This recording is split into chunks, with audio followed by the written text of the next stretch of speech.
No Jornal Brasil Atual, nós vamos conversar agora com o cientista político Cláudio Gonçalves Couto, que é professor também da Fundação Getúlio Vargas, e o responsável pelo canal Fora da Política Não Há Salvação, que está disponível no YouTube. Muito bom dia, professor Cláudio Couto. Seja bem-vindo mais uma vez ao Jornal Brasil Atual. Alegria tê-lo conosco. Estamos sem áudio. Professor, precisamos checar o áudio. Agora foi, né? Agora sim. Bom dia, bem-vindo, então professor. De novo. Então vamos lá, Rafael. Primeiro, obrigado pelo convite. A alegria é minha de estar aqui com vocês novamente. Maravilha. Vamos começar falando sobre a situação política e os últimos acontecimentos envolvendo a política no país. E eu queria começar essa nossa conversa, professor, falando do pedido de bolsonaristas para a criação de uma CPI. Com o avanço das investigações desses atos que aconteceram lá no início de janeiro, no dia 8, agora os bolsonaristas querem uma CPI para apurar os fatos que já estão no Supremo. O próprio deputado André Fernandes, que é investigado no Supremo, é autor de um requerimento por uma comissão parlamentar mista de inquérito. Professor, as raposas estão querendo tomar conta do galinheiro? Olha, é o que parece, né? Porque afinal de contas, aquele ato, né, ou aqueles atos violentos, antidemocráticos, golpistas, de destruição do patrimônio público, inclusive do patrimônio imaterial, já que foram destruídas obras de arte, coisas que têm um valor inestimável. Tudo isso foi perpetrado por bolsonaristas e por incentivo do ex-presidente Bolsonaro, que por diversas vezes desacreditou as instituições democráticas brasileiras, em particular as instituições do processo eleitoral, tanto a justiça eleitoral como os equipamentos do sistema de votação, o modo de apuração, questionou o resultado da eleição, foi estimulando esses seus aliados aquele tipo de ato. E não foi só questionamento ao resultado, foi também uma série de declarações ali ambíguas, justamente para que o presidente pudesse depois dizer que não disse bem aquilo, que na realidade incentivava todos a irem clamar às Forças Armadas por algum tipo de intervenção, o que seja um golpe de Estado. E agora eles estão querendo investigar quem foi que fez o que eles fizeram. Na verdade, era só olhar para o próprio umbigo, né? Era só, na realidade, olhar à sua volta, ver aqueles que estão com eles. Mas eu entendo que isso é uma tentativa de produzir ruído, né, de tirar a atenção das reais investigações que, veja, já estão em curso. Né, a serventia de CPIs é justamente para fazer investigações que, por alguma razão, não estão sendo feitas ou não estão sendo feitas de forma suficiente, satisfatória pelas instituições de controle, aí postas, o Judiciário, o Ministério Público, a Polícia, e tudo isso está acontecendo. Então, na realidade, é só uma tentativa diversionista, né? E, claro, de tentar emplacar mais uma daquelas narrativas de fake news, né? Narrativas mentirosas, em que o bolsonarismo sempre se esmerou, que é essa narrativa de que foram infiltrados, de que foram foi o próprio governo que incentivou aquilo, esse tipo de bobagem, né? E, além do mais, só para finalizar, CPIs, a gente sabe, acabam tendo a capacidade de sugar muito da energia do legislativo. Então, você faz uma CPI mista, ela vai acabar sugando energia tanto da Câmara como do Senado, chamando muita atenção para si, né, produzindo muito ruído e atrapalhando, consequentemente, o processo legislativo normal. Agora, se eles tiverem o número de assinaturas, e veja, nesta legislatura, porque não adianta pegar a assinatura da legislatura anterior e querer usar nessa, se o próprio senador às vezes não continuou, ou o deputado não continuou, se eles tiverem o número mínimo de assinaturas, aí também não há muito o que discutir. É um direito da minoria, pode ir lá implementar uma CPI. Claro, inclusive na última terça-feira, deputados bolsonaristas fizeram um ato para pressionar também o senador Rodrigo Pacheco. E aí é engraçado, só fazer aqui uma ilustração, professor, eles apresentavam cartazes como Justiça aos Inocentes, em defesa dos presos, e os participantes desse ato, né, dos deputados, essa manifestação democrática, eram Eduardo Bolsonaro, Bia Kicis, Carlos Jordi, e aquele agitador que também usa o título de senador, o Marcos Duval, do Podemos do Espírito Santo. Como é que a senhora avalia esse tipo de manifestação democrática, exatamente nisso que o senhor estava falando, que é tentar criar uma tática diversionista, e o governo Lula está anunciando que isso vai trazer prejuízos para assuntos que são fundamentais, uma vez que o próprio tribunal, o STF, já está julgando esses atos, que é o trabalho do Congresso para analisar pautas importantes, como, por exemplo, a reforma tributária. Essa CPI só vai dar palanque para essa turma, né? só vai dar palanque para eles. Na realidade, é mais o que a gente viu durante os 4 anos aí que nos precederam de governo Bolsonaro. Muito barulho, muita agitação autoritária, agitação de ataque à própria democracia, muita mentira sendo propalada, inclusive mentira durante a pandemia, preconizando que as pessoas usassem cloroquina, por exemplo, curar a pandemia, inclusive pelo próprio presidente da República, isso propalado aí a todos os ventos, né? Enfim, os bolsonaristas, na verdade, se nutrem da mentira, se nutrem da difusão de desinformação e do ataque à democracia. É essa a receita básica do bolsonarismo. E o que eles estão querendo fazer com essa CPI, ainda por cima, esses parlamentares extremistas a que você fez referência, são deputados e senadores de extrema direita, a gente não está falando de gente normal.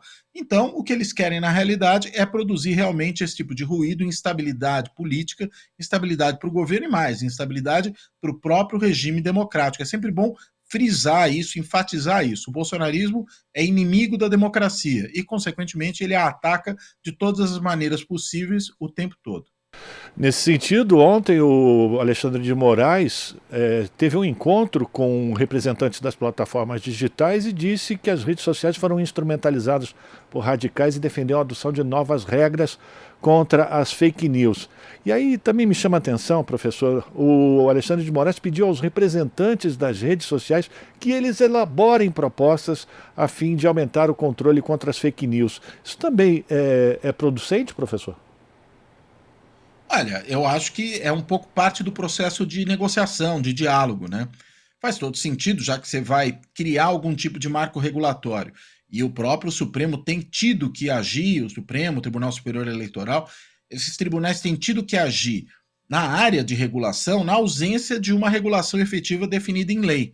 Então, é mais ou menos natural que nesse processo, até pela própria experiência, pelo conhecimento do assunto, o Supremo participe como um órgão que dá informações, que faz sugestões. Acho que não há nada de errado nisso. Ele não pode, claro, se imiscuir no processo legislativo propriamente dito, mas ele gerar informações, gerar subsídios para que essa legislação venha até com base na sua experiência é algo necessário. E claro que nesse processo de formular subsídios, ouvir as próprias redes é alguma coisa necessária na democracia. Você vai aprovar uma legislação, essa legislação vai afetar o trabalho aí que é feito pelas redes, o negócio delas, então nada mais razoável do que elas também fazerem algum tipo de sugestão. Se essas sugestões depois vão ser acatadas ou não, se serão suficientes ou não, se serão boas sugestões ou não serão, isso a gente só vai conseguir aferir ao final do processo. Mas acho que é parte do processo abrir sim esse canal de diálogo. Professor, agora vamos falar sobre uma decisão do governo Lula que transferiu a ABIN, a Agência Brasileira de Inteligência, para a Casa Civil, que é comandada pelo Rui Costa. A ABIN agora deixa de ficar sob o guarda-chuva do Comando Militar. A ABIN, inclusive, ela foi desmoralizada com os atos de 8 de janeiro, né, professor? É possível a gente recuperar a função de Estado de uma Agência Brasileira de Inteligência? Olha, acho que a BIM foi desmoralizada não só pelos atos do 8 de janeiro, mas por todo o governo Bolsonaro, né? A gente vê que a BIM foi entregue para aquele amigo da família Bolsonaro, o Alexandre Ramagem, que depois até foi candidato no partido bolsonarista a deputado.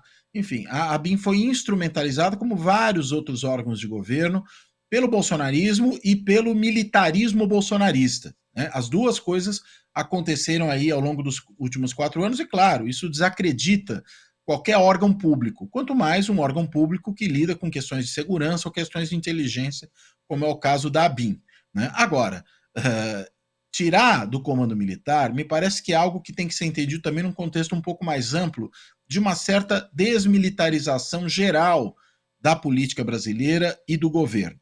Por quê? Porque houve também nesses últimos anos, né? Estou me referindo ao quadriênio Bolsonaro, mas a gente pode incluir também aí o biênio Michel Temer, porque com Temer começa isso, ele nomeia um general para ministro da Defesa, ele começa a fazer, colocar, né, militares em uma série de órgãos públicos, ele faz uma intervenção federal no Rio de Janeiro, em vez de nomear um civil, nomeia um general, que depois, aliás, foi ministro e depois vice do Bolsonaro.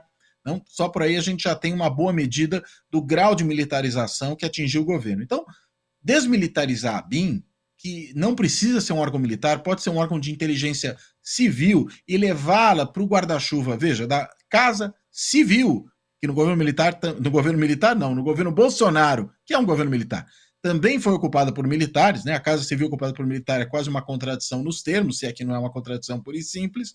Né? Levar a BIM para esse âmbito me parece que é parte importante desse processo mais geral de desmilitarização. E veja, a inteligência serve para justamente orientar o governo nas suas ações.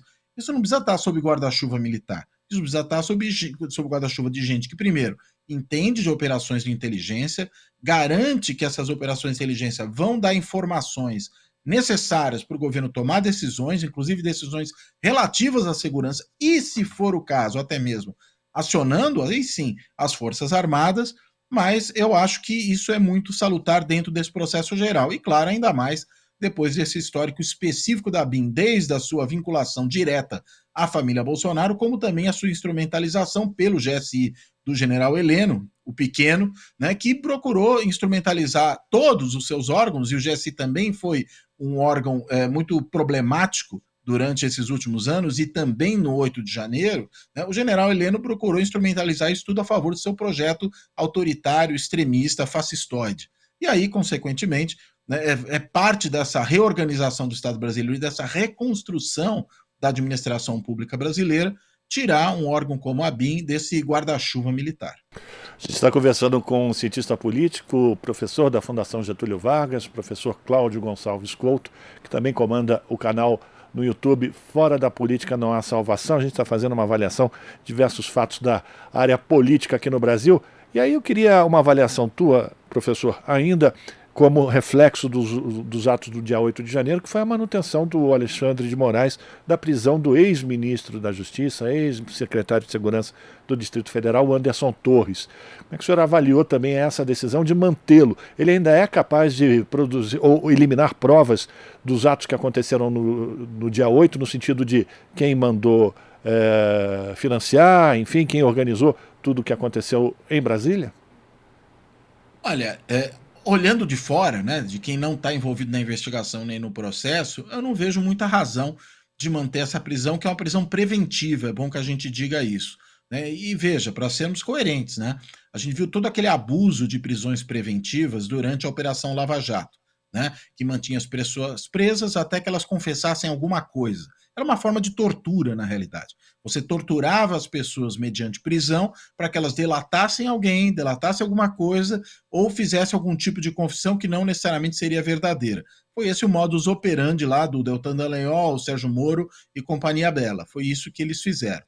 E não é razoável, portanto, diante desse abuso que foi muito criticado de uma operação como a Lava Jato, a gente defender prisões preventivas a perder de vista nesse momento. Né? Será que o Anderson Torres oferece real risco? Não tenho convicção disso. Né? Eu acho que talvez não. Mas, claro, se o ministro Alexandre de Moraes tem informações que mostram que há sim perigo de destruição de provas, de coação de testemunhas, até eventualmente de algum tipo de fuga, aí eventualmente também faz sentido que mantenha-se a prisão preventiva. Mas não é um assunto tão trivial.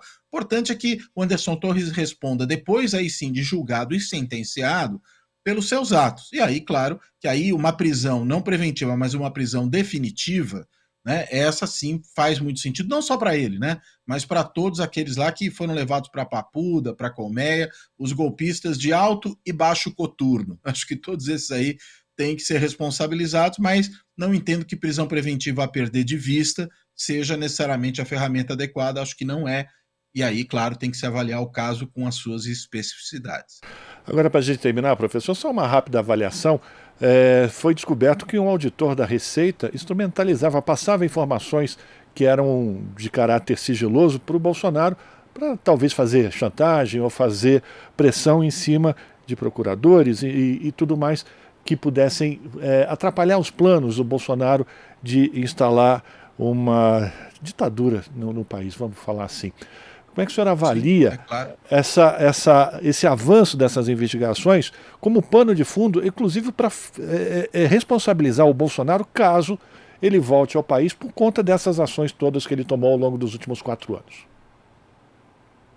Olha, eu entendo que, na realidade, essa ação desse fiscal, né, da Receita, que estava ali infiltrado pelo bolsonarismo, né, foi nomeado sem ter, inclusive, a rodagem profissional necessária no âmbito da própria Receita para ocupar aquele cargo que ele ocupou. Era alguém que tinha desempenhado apenas cargos mais locais, mas foi um modus operandi também desse governo nomear agentes sem experiência, sem traquejo, sem a rodagem exigida para cargos que acabaram desempenhando. Por exemplo, só para a gente lembrar desse caso que foi importante, o ex-chanceler Ernesto Araújo, um diplomata júnior, sem entrar no mérito de ser maluco, mas um diplomata júnior que foi nomeado para ser o chanceler do país. Isso não tem o menor cabimento, isso é uma loucura. E a mesma coisa ocorreu em outras áreas, é o caso desse cidadão. E para que ele foi posto ali? Por que é tão importante nomear até alguém sem a devida qualificação para ocupar aquele cargo? Para que trabalhasse em prol do projeto autoritário, em prol do bolsonarismo. E foi o que ele fez, chantageando, inclusive, ou buscando dados que poderiam levar à chantagem, para ser mais exato, não só de membros do Sistema de Justiça, do Ministério Público, mas inclusive de ex-aliados, do bolsonarismo. O bolsonarismo, ele devora os seus filhos, Ele tem ali aliados no momento, daqui a pouco ele joga o pessoal ao mar e não se importa com eles, e aí começa a persegui-los. Fez isso lá com o Marinho, que é o suplente do Flávio Bolsonaro no Senado, fez também isso com aquele ministro da Casa Civil no início do governo Bolsonaro, que inclusive presidiu, o PSL, agora me escapa aqui o nome dele. Bebiano. O lutador de jiu-jitsu, advogado lá, que, enfim, morreu do coração. Agora me escapou o nome desse cidadão. E que também foi, ali teve os seus dados devassados, pela Receita, nem está aí mais para poder contar direito a história. Enfim, o bolsonarismo faz isso, não é estranho, é alguma coisa, quer dizer, é estranho se a gente pensa no país normal, mas não é estranho sabendo do que se trata o bolsonarismo. E ali, no caso, o que acontece? O bolsonarismo colocou ali para aparelhar esse órgão, como fez com a Polícia Federal, como fez com a Receita, como fez com o Ministério das Relações Exteriores, como fez com o IBAMA, como fez com a FUNAI, enfim. Não houve um único órgão nesse governo que não tenha sido aparelhado para o projeto autoritário, a área de cultura, e daí é isso que explica esse tipo de situação. Agradecer a participação do professor Cláudio Gonçalves Couto, cientista político, professor da Fundação Getúlio Vargas, também comanda o canal no YouTube Fora da Política Não Há Salvação, fazendo avaliação de diversos fatos, por exemplo, a situação do Anderson Torres, os bolsonaristas que querem uma CPI sobre os atos do dia 8 de janeiro e também novas regras para as redes sociais a partir do pedido do ministro Alexandre de Moraes. Professor, sempre uma alegria tê-lo conosco. Forte abraço e até uma próxima. Obrigado, Rafael. Sempre um prazer aí falar com você, com os ouvintes da rádio. Até a próxima, Rádio Brasil Atual.